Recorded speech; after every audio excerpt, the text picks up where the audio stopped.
मेरे सोने अल्लाह माफ कर लेकिन आखिर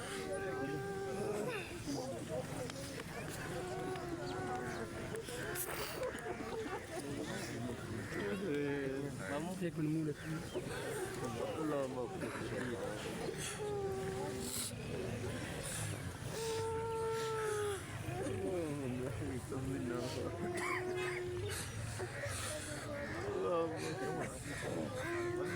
शहीद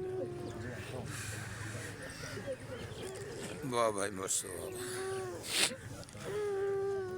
اللهم اغفر له وارحمه وعافيه واعف عنه واهده لا يسلم ونقيه من الخطايا كما ينقى اشهد ان لا اله اشهد ان لا دوالي الله أجل فاتن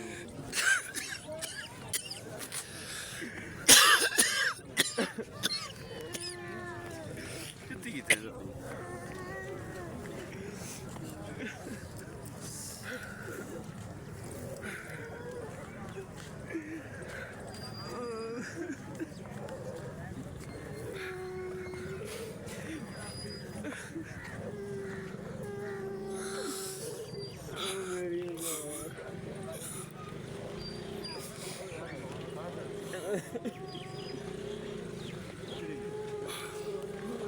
कब्रिस्तान चलो